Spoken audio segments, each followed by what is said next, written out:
Hi, welcome back to Rocky Mountain Prepper. I'm Bellum. Today I want to talk to you a little bit about all those idiots claiming they're going to rush in and storm Area 51. Don't do it. I was military. I know how we protect our bases. There's some nasty hazardous stuff in the ground there. Area 51 is called Area 51 in pop culture now because it came from the Department of Energy nuclear test areas. The Groom Lake facility,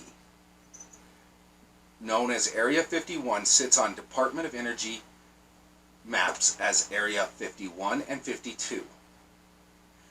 Now, a little bit of history on the site. Back in the 50s, they tested the U-2 spy plane at Area 51 at Groom Lake. It is a dry lake bed. It is perfect for taking off and landing. That's why they chose it. They saved it from nuclear tests. They did not save it from fallout. Whenever they did an above-ground test, radioactive material fell onto the base. Later, they tested the SR-71 Blackbird, the F-117 stealth fighter. They tested the B-2 stealth bomber out there.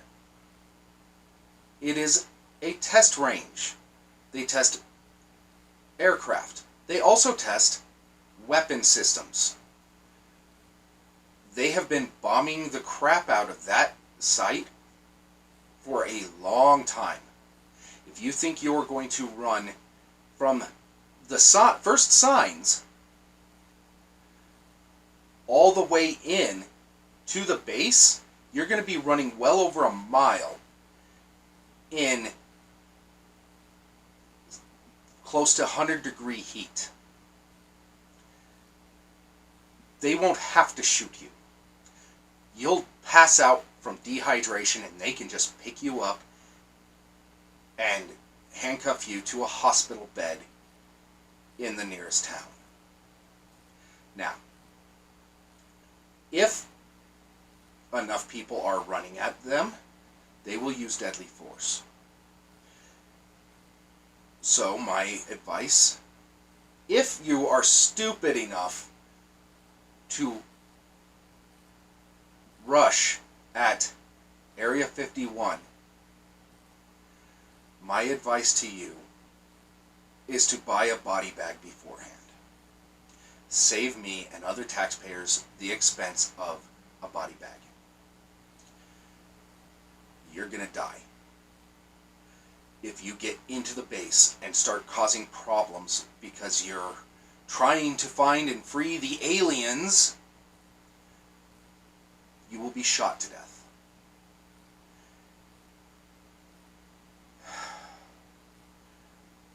They have also, for years, been burning toxic chemicals there.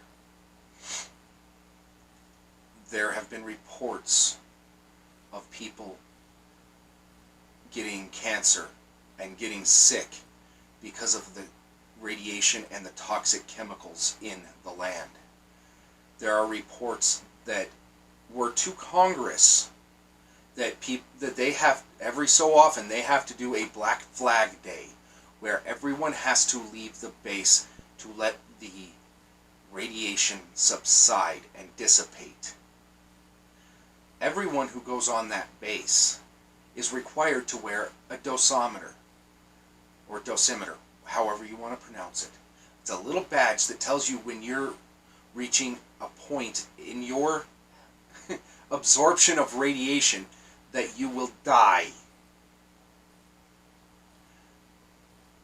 Please, don't go to Area 51. There's nothing there anymore anyway. if there was anything top secret,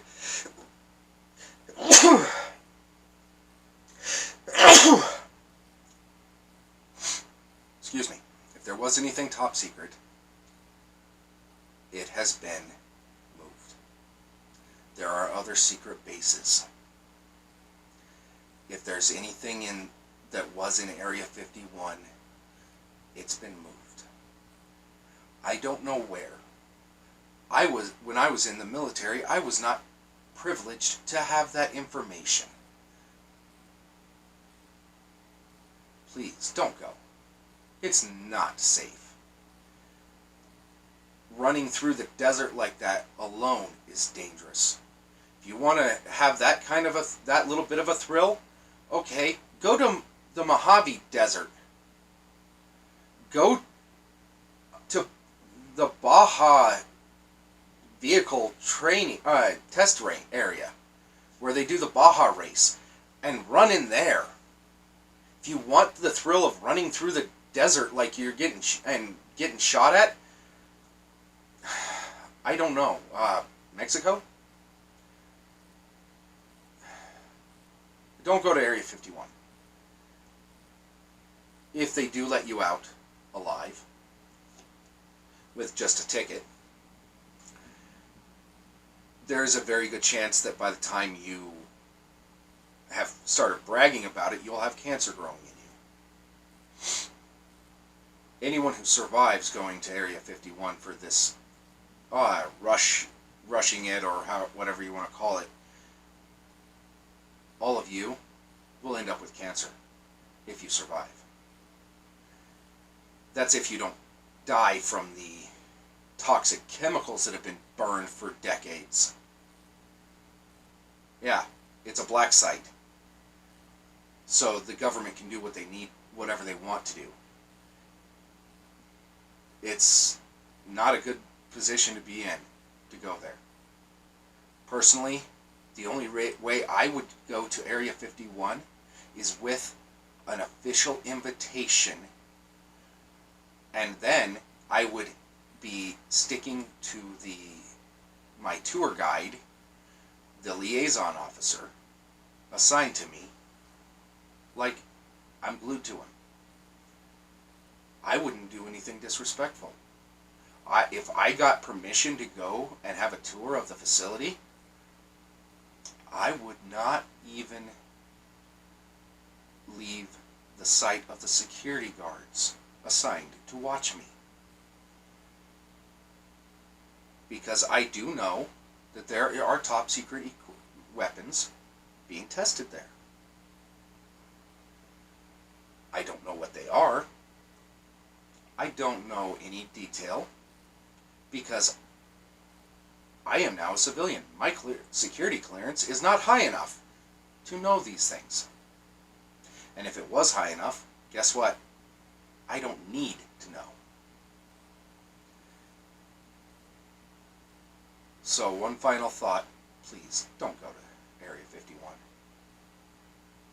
If you're going to go out there, fine, stand way back and use a telephoto lens to watch the idiots as they run at the base. That's all you can do to stay alive. And then make sure you have a Geiger counter.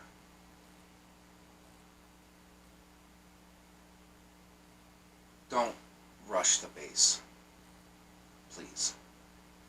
I don't mean to sound like a government shill. I don't care if you actually do go. I'm not going to. I'm begging you not to. But if you choose not to, okay, that means more supplies, more food for me. So far, there's close to 1 million people say they're going to go. Okay, go. That means food prices are going to drop because that's 1 million less mouths to feed.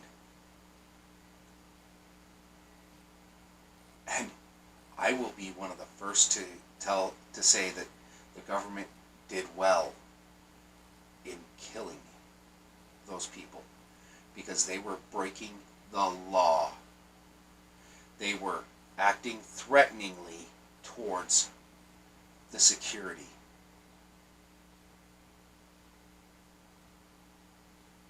But I don't even think you guys are going to go. Most of the people who said they're going to go, they're just keyboard warriors in their parents' basement who don't have a clue what's going on in the world. They don't know that the threat of Iran, Russia, and China fighting us is something that we need to be ready for, and they're doing that there. Those idiots who want to rush Area 51, no, don't. If you really want to find out what's in Area 51, get a large petition for Congress to have a full investigation publicly as to everything that has been going on there since the base opened, and then have them publicly release it. If you want to know how to get what's in Area 51, that's what you do. You go legally through Congress, through our government. But I don't even think you'll do that. So, this is Rocky Mountain Prepper. As always, good luck, and God bless all of you.